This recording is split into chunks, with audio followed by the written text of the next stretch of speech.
Life is precious, and we all have the opportunity of living it to the fullest. Unfortunately, so few of us know how to manage it all. How do we account for our opportunities? How do we account for our time? How do we account for our relationships, health, spirituality, homes, finances, influence, and careers? How do we account for the one life we have to live? I am so glad you asked. In this program, you will find answers to all of these questions and more. Welcome to the Account for Your Life podcast with your host, the healthy accountant himself, Jay Moore. What's happening, and welcome back to another episode today. What Warren Buffett did that anyone can do.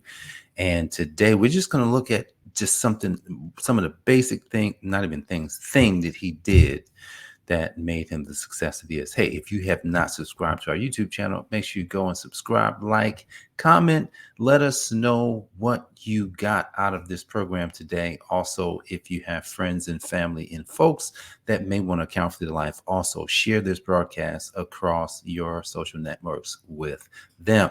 So, Jay Moore, the healthy accountant here, helping you to account for your life. And today I was looking at Warren Buffett's, not even his whole life, just briefly looked at just kind of not even how he did it, but what he did to get to where he is. And one of the things that I saw is that 99% of Warren Buffett's wealth was created after he was 50 years old.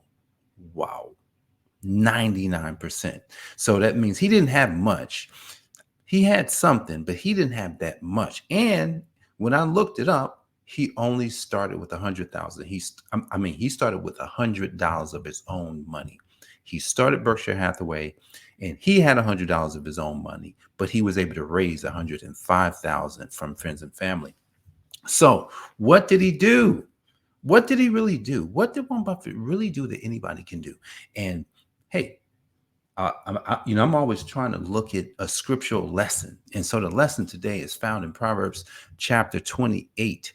And verse number 18, 28 and verse number 19, it says, those who work their land will have abundant food, but those who chase fantasies will have their fill of poverty.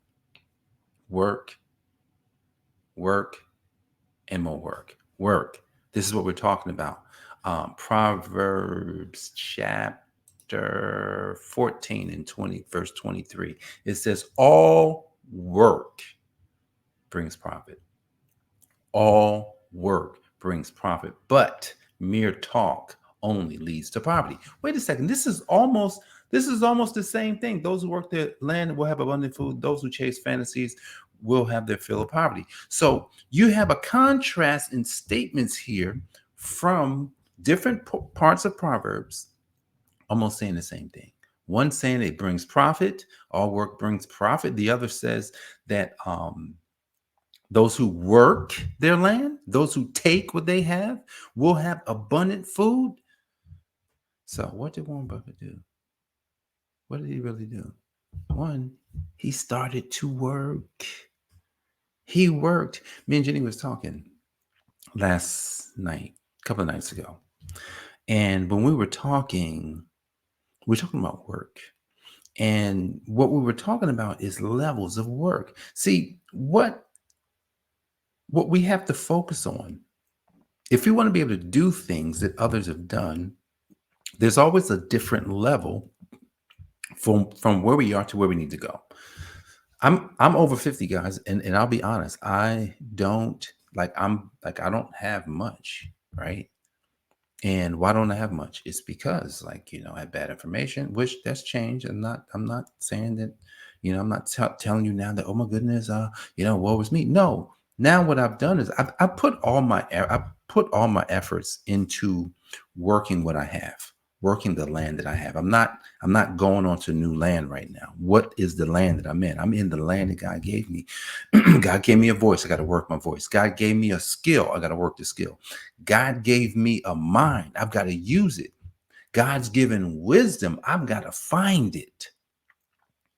All of those things, right? So it's like, hey, if there's wisdom out here in Proverbs, how can I apply it? How can I look at real life, Warren Buffett's life, And how can I use Warren Buffett's life, even though I will probably never meet Warren Buffett? How can I use a part of what he's got going on in his life? Because guys, he's just like you and me. He's no different, except, he's a person that found work and he kept doing work. That's it. That's all he did is work. He didn't do anything else. And he also, listen, some of the things he's also done is kind of like, wow, I read for 6 hours a day. What? Most people don't want to read. He says, that's my biggest job. I'm reading the Wall Street Journal. I'm reading books. I'm reading articles. I'm reading financial statements. I'm reading the stuff that I need to read for my work. Those who work their land will have abundant food. See, a lot of times we read these scriptures and people, well, I'm not a farmer, Jay. I don't have, that's not even what I do. Okay, you don't have to be a farmer to get something out of those who work their land will have abundant food. Or all work brings profit. Mere talk will lead to poverty. Sometimes, when I do this podcast, sometimes I check myself. I'm like, man, I'm like, Lord, man, you got me out here talking. He says, yeah, that's right. That's Joshua 1:8 principle. You're going to talk about it. Because that's what I'm telling you to do. So God has given me a work and he's making me do it. Yeah, he made me do it. I mean, not literally, but at the end of the day, if I'm going to be a slave to somebody, who you going to be a slave to? I'd much rather be a slave to God than a slave to the devil or a slave to anything else. So, okay, I'm a slave to God. And he says, yup, you're going to have to talk about it before you get it, bro. Dang. That's rough because it's not like the person that doesn't have it yet, and I got to be out here talking about it. Here's the thing, though. I know it's mine already. So one of the things I thought about with this passage of scripture, all work, those who work their land will have abundant food. Abundant food, like if you just think about the food, like who doesn't like nice restaurants? But Warren Buffett.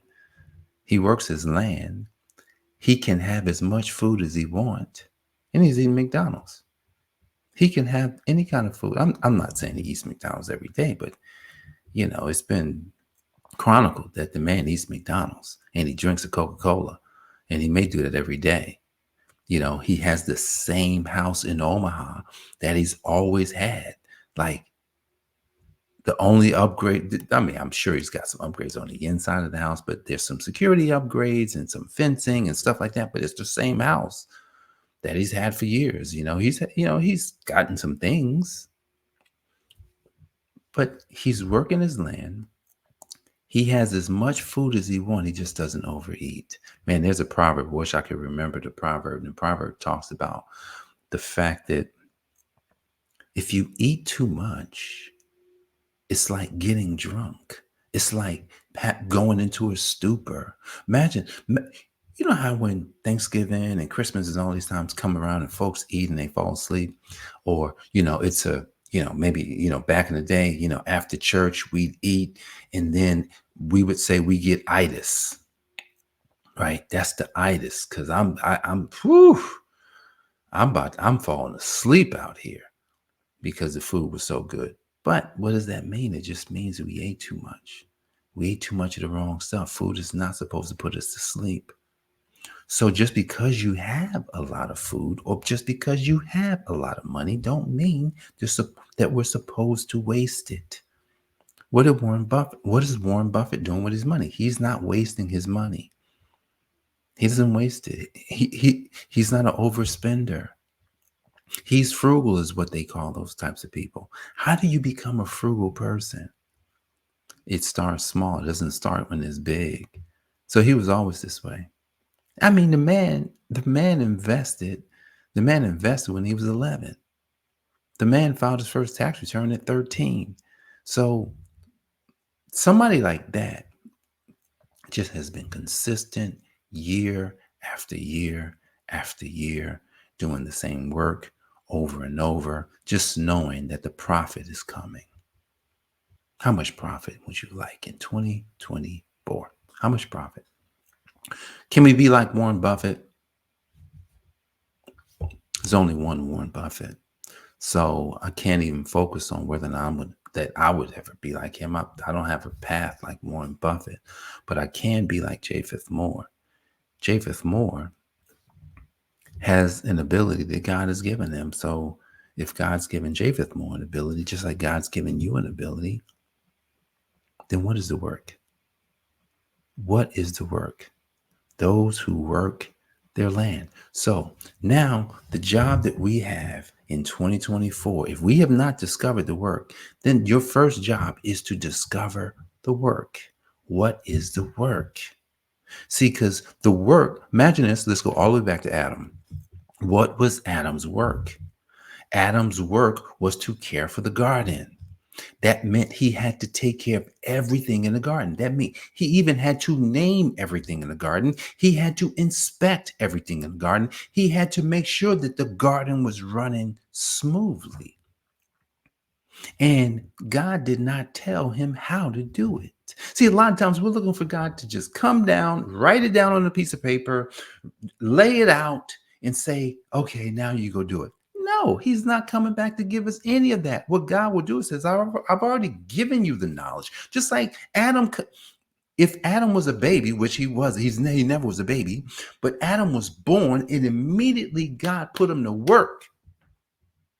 Those who work their land will have abundant food. Those who chase fantasies will have their fill of poverty. God said to Adam, hey, name all the animals for me. What are those names? See, that's what God gives to us. He says, name that thing that you're doing. Why don't you go tell me what that is over there? Yeah, you've been doing this for a while, but tell me this. Tell me this. God wants you to give feedback to him. God's like, give me feedback. And see, God's not going to tell you you're wrong. God's going to say, oh, you got a good idea. Oh, that's good. Well, he's not even telling. It's his idea. Whether we know how to execute. Oh, you don't have to know how to execute. I'm writing down some notes this morning, and I'm writing down these notes. I'm like, I have to execute. I have to do these things. You know, okay, I'm bringing a question here. What is the distraction that will keep you from the work that you should do? The work that you were created to do. What is the distraction? There is a distraction. And here's my distraction. Looking around. That's my distraction. Looking around. When I say looking around, that's multifaceted. It could be, looking around at social media. It could be, looking around what other people are doing. It could be just looking around at, well, no one else is here and I'm by myself. So, well, let me just hang out. Let me not do anything today. Looking around is my distraction. I said, well, man, how can I stay in a state where I'm constantly driven by the work that God's given me? That's my question today. How can you stay in a state that you can literally constantly want to work the work that God's given you? How can you do that? What is that state?